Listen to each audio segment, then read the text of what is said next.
They're Greek gods. They're the Nephilim. And they are at the root of what you're part of. The fact that you're ignorant that they're at the root of what you're part of doesn't change the fact that they're at the root of what you're part of. The fact that people bring you a plate to eat from and Satan actually is the one who made the salad. Just because it comes from the back room and you don't know who made the salad and you eat it and just say, no, it's not. It's just a hotel salad. Yes, made by Chef Satan. You need to be more deliberate with your soul. You know you only have one. God punched that ticket right now. You're out of here. Your empty argument, your big mouth, the noise that you make in the African American community, all of that bundled up in a sharp suit, closed, and off you go on the assembly line to await your judgment on the last day. Arguments are not where you want to stand when you hear Jesus Christ bringing information into the earth. Because now he already said, you already heard the sharp separation part. So that means that as you are preparing the comeback to tell your desperate sister who watches this channel that is going to come and beg you for the 5th time, as you are fixing your mouth, the angels are fixing your exit papers because they knew you were going to carry on and be a stubborn man anyway. Yah says that you will start falling and you will keep falling until the plague stops, until you gain reverence for him, until you renounce, until you disconnect and separate from the gods that you came into covenant with by pledging. It will happen like a thunderbolt happens suddenly, but at the sound of it, some of you will fall, and it will keep happening until you learn sense and come out of those chains of Satan. The Divine Nine, the title of their prophecy will be the Thunderbolt, and basically God is going to ripple through the Divine Nine, toppling many of them, taking many of their lives. He says from the old, well-suited, extremely wealthy, prominent members. These are men who sit in the highest areas of life. They sit on boards. They're captains of industry. They're the highest people that you find in the sports world. The athletes, as well as all the way down to the college dorms where they are eagerly joining and throwing their hat in the ring, hoping to get picked, hoping to get asked to pledge, so that they can basically donate their time, their effort, their energy, their loyalty, their love, and the oaths of their mouths to these organizations.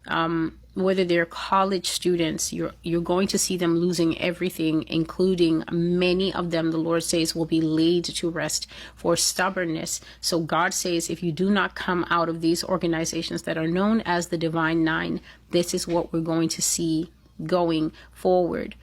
Y'all, this story has been bothering me for the past several days. I can't get over this. These 2 young men, Jaden Fleming and Ronnie Burns, they were in Houston this past weekend, visiting Houston for the Texas Greek picnic. Visiting Houston for the Texas Greek picnic. Visiting Houston for the Texas Greek picnic. They're members of Kappa Alpha Psi Fraternity Incorporated. They were driving through Midtown Houston at the time when a drunk driver slammed into the car they were in, hit them so hard, the car burst into flames, and these 2 young men, they died.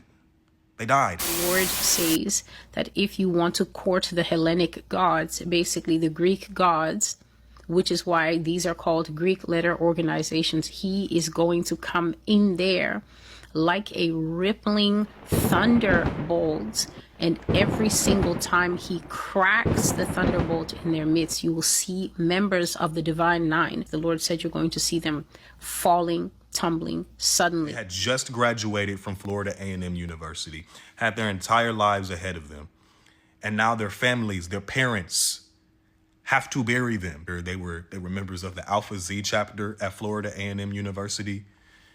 And just pray that people make wise and smarter decisions, because one selfish decision can sometimes impact a multitude of people, and it can be fatal. They had so much life ahead of them, and just a selfish decision, that's all it took.